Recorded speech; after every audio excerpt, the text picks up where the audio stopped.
IMF ने कर्ज की अगली किस्त शराइत पर पेशगी अमल दरामद से मशरूत कर दी। एग्जीक्यूटिव बोर्ड के इजलास में ताखीर का इम्कान।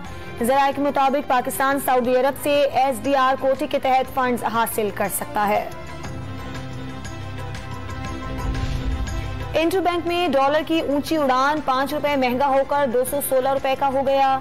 पाकिस्तान स्टॉक मार्केट में शदीद मंदी का रुझान, 100 इंडेक्स 800 पॉइंट से कम होकर 41,700 पॉइंट्स पर आ गया। नौजवानों ने धांधली रोकी, अवाम ने चोरों को मुस्तरद कर दिया। साजिश का जवाब वोटों से दिया। सरबराह तहरीक इंसाफ ने ज़िम्नी इलेक्शन में फतह टीम वर्क का नतीजा करार दे दी।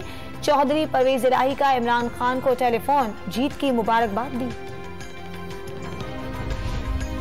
खेल खत्म हुआ, सिर्फ इलेक्शन, कोई दूसरा रास्ता नहीं। साबिक वजीर दाखिला शेख रशीद ने वजीर आजम शहबाज शरीफ से फौरी असम्बलियां तोड़ने का मुतालबा कर दिया।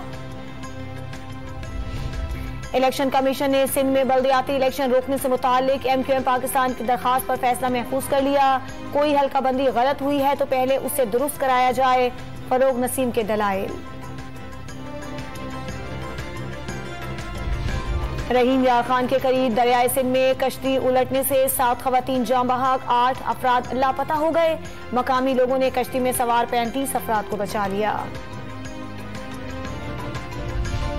कराची के इलाके मूसा कॉलोनी में इमारत गिरने की CCTV फुटेज सामने आ गई। बारिशों के दौरान इमारत की बुनियादें कमजोर हुई, ढांचा जमींदोज हो गया।